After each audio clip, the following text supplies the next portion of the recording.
What's up, stat family? Told you we was coming back with another. We got how many points with these NBA legends average today? This is a live reaction. Make sure you hit that like button, hit that sub button, and comment below. Let's get it. Y'all know we live. Y'all know that it's legendary. Shout out to them legends.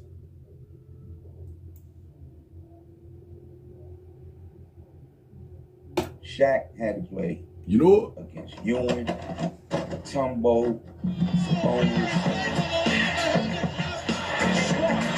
Hey guys, this is Dominique Wilkins. Hey, this is Shaq. This is Gary Payton. Hey, this is Pau Gasol. NBA fans, what's up? This is Vince Carter here. Hey, what's up? This is Matt Barnes. If you're an old school NBA fan like I am, make sure you check out the Basketball Time Machine with my man Sean David. Hey guys, what's good? Welcome back to the Basketball Time Machine. My name is Sean David. Thanks for tuning in. Let's talk some old school NBA basketball. Now you all know those clips on YouTube. Former NBA players and NBA legends talking about how many points they would score in today's NBA. And obviously we will never know. But the one thing I gotta say is I mostly agree with their assessments, with their claims.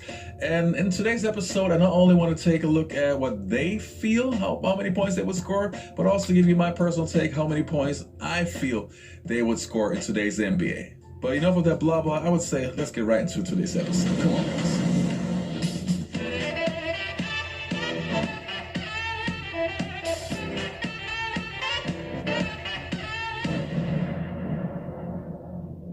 Shout out to you, Sean Davis. So the first player that I want to take a look at is Allen Iverson. Now, Allen Iverson in his prime would average more than 30 points in the 2000s.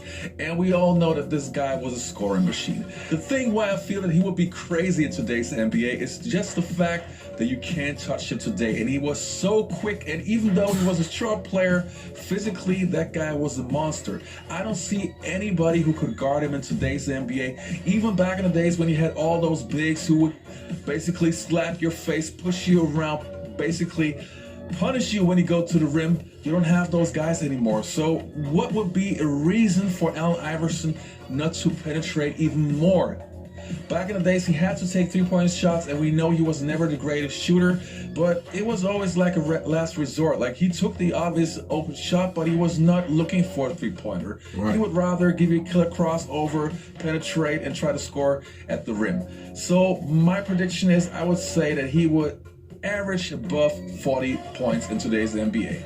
Let's see what he has to say. Ain't that you, Mahomes? Of course, yours are. It's okay. Okay, if I average 30, I lost the scoring title to Kobe the year he averaged 35. I averaged 33, and I'm just thinking like, if I was to play in this era where it's wide open, if I can average 33, I'll never forget that crossover. I'm gonna just take it up to 43. I know 10 points more. I agree with that. Now, next player that I have on my list is super interesting. I want to talk about Bill Russell.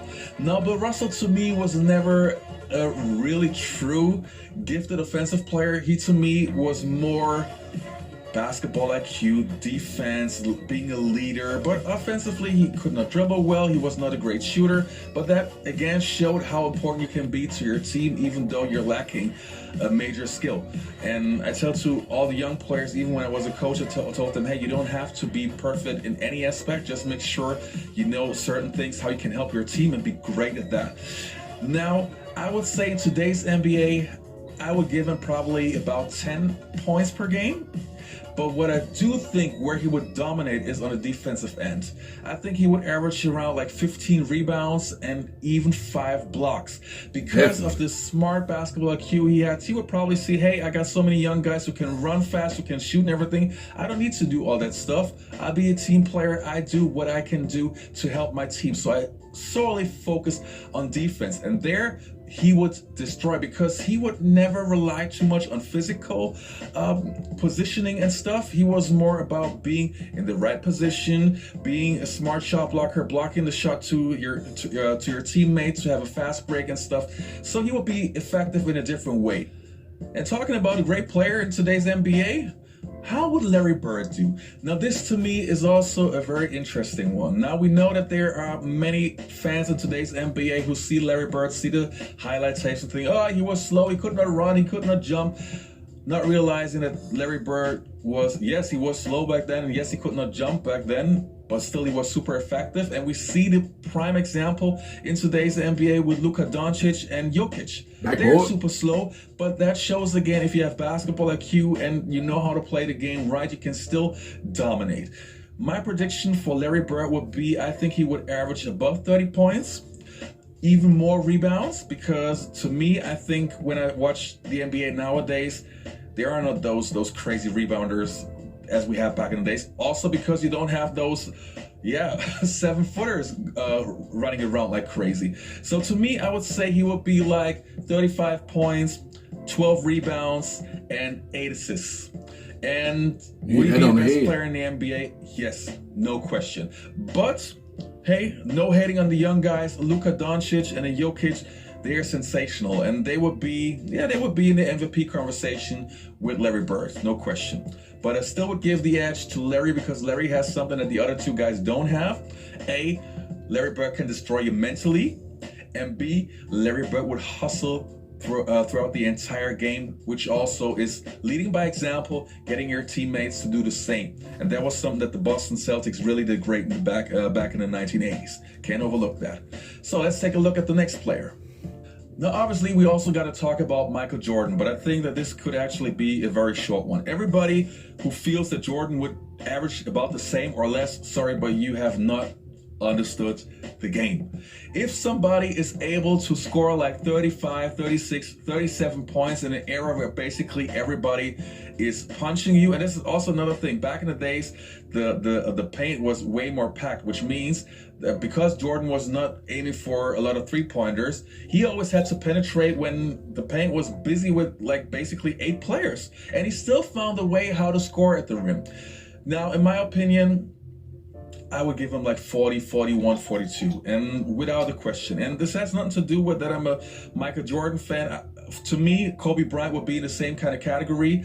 Who would stop them? Who would stop them if back in the days nobody was able to stop him, when you could push him around, when you could handshake and everything? So give me a logical explanation why he would not kill and destroy today's NBA. I'm listening. The next player that also would be super interesting to me would be Shaquille O'Neal. Now, he recently said that he would kill everybody in today's NBA, and I'm 100% sure that this is true. Actually, I would love to see that. From all the players in the list, the one player that I would really, really wish to see how he would do in today's NBA would be Shaquille O'Neal, because I want to see all those young kids in the NBA and the fans that say, oh, he could not hang in today's NBA. I would love to see their faces when Shaquille O'Neal is getting guarded by, I don't know, by the bigs of today's NBA, how he would kill them. You know, we have to remember back in the days, and this has nothing to do with basketball skill, but back in the days when you had those rosters with where every team had like 2 or 3 7'1", 7'2" guys on the roster, and yes, not every team had skilled big men, but we're still talking about super strong human beings. And they had no chance of keeping Shaquille O'Neal away from the basket. So you're telling me that those lighter guys in today's NBA who are not wired the same way with the mentality, we know mentality can compensate a lot of physical weakness, but you're trying to tell me that those guys in today's NBA who don't have the body, who don't have the mentality, that they can stop Shaquille O'Neal? He always says barbecue chicken. Seriously, to me, I would feel sorry for those guys. Simply sorry for those guys. If you were playing, how would you feel about it? Oh, if I was playing, I'd average 60 in this league today. For real. These little cupcakes. Even at 500? Yeah, I'd average 60. Trust me. And they would have to pay me $300 million a year tax-free. Damn. If I was playing. I heard that. Now, talking from one big man to the other, the same thing that I said about Shaquille O'Neal basically would go for Wilt Chamberlain. And the only difference is that Shaq, obviously because of the way his body is built, everybody sees that he would kill today's players. But Wilt Chamberlain, to me, from what I've read, from what I have heard from guys who actually knew him, even Arnold Schwarzenegger, for example, said that Wilt Chamberlain is probably one of the strongest guys that he has ever seen. I don't know if you know that story, but Arnold Schwarzenegger said that Wilt Chamberlain lifted him up like a child, like this. And you know how big and strong and muscular Arnold Schwarzenegger was. And Wilt Chamberlain lifted him up like a little kid. So just to know how strong he was, and he was skilled. That's the other thing. He was skilled. That's many people say, oh, it's the 50s and 60s. Man, this guy was skilled. Take a look, do your homework. This guy could play basketball. I think in today's NBA, he would average like 45 points. I'm dead serious. I think he would probably average more than Michael Jordan. The big deal. Does not mean that he would be better than Michael Jordan in today's NBA, but I see nobody who could guard him at all.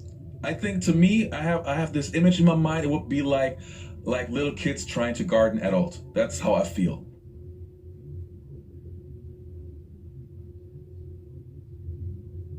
Legendary, real legends right there.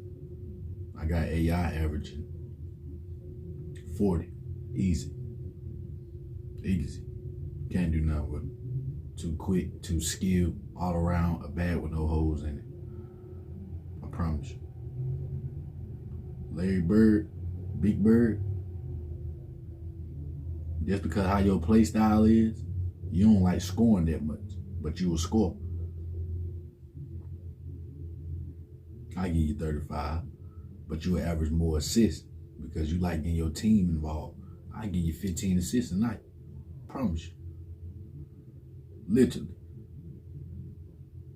I already know you gonna score, but you don't. I can tell how you play. You like getting your team involved more. You like passing. You like sharing. I promise you. You play the game how it's supposed to be played. You let everybody get touches. And you still get your numbers. One way or another, I promise you. Real legend right there. We salute you. Big Bird. Knockdown. Come on now. That's the clutches right there. You know you salute Big Bird over here to the end. Jeffrey Jordan, 50. Easy. They can't do nothing with you, man. They can't do nothing with you. I don't know about them fans who talking about you ain't have no left hand. I don't know what the hell kind of tape they been watching. I don't know. I promise you, I don't know. I don't know what the hell they been watching. They just watching clips. Y'all ain't really watching this shit. Y'all just, I don't know what y'all do. Y'all playing the game. Y'all playing 2K and shit, man. Stop playing. Y'all ain't really watching this shit. Y'all ain't real hoops. Y'all ain't real hoop fans, man. Y'all playing the game and shit. Come on, man. We do this over here. We really do this. You need to go back in time and look at your history now. It's legendary. Historic. Shout out to them real legends. Shaq. Shaq said he averaged 60 his damn self. He spoke for his damn self. So, hey. And he said, damn, what'd he say? 300 million with no tax. Damn. He was serious too. He wasn't playing when he said it either, I promise. He was dead serious. He had that shit secured on and off the court. When he meant that when he said that. Hey. You spoke for yourself. I can't even say nothing, Shaq. You did what you had to do. You said what you had to say. I ain't even gonna say nothing. You spoke for yourself. That's legendary right there when you speak for yourself. Promise you. Wilt Chamberlain? What? Stop it. 50. Promise you. 50 and 20. Literally. Don't sleep on Wilt Chamberlain, the Big Dipper. Big Dipper did it all. Now he could pass and all. Promise you. You know, we don't watch the Big Dipper before. That's why we ain't done the highlights and the reactions. We don't watch the Big Dipper. We ain't gonna fake no reactions. We legendary. We know it's history about the Big Dipper now. Big Dipper ain't gonna play with you. Promise you. Big Dipper gonna go out there and hoop. Get that turn around jump on you now and stick it. Big Dipper been doing that. He started. Paid away now. Talking about turn around for the big man to do it. Big Dipper was doing that, man. Tomorrow for real. Then he'll come down there and dribble it. Really paid the way, man.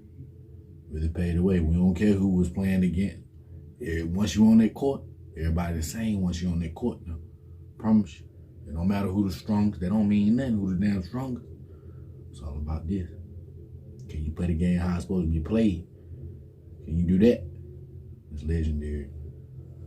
Real legend right there. You can't go wrong when you watch them real legends now. They done did it.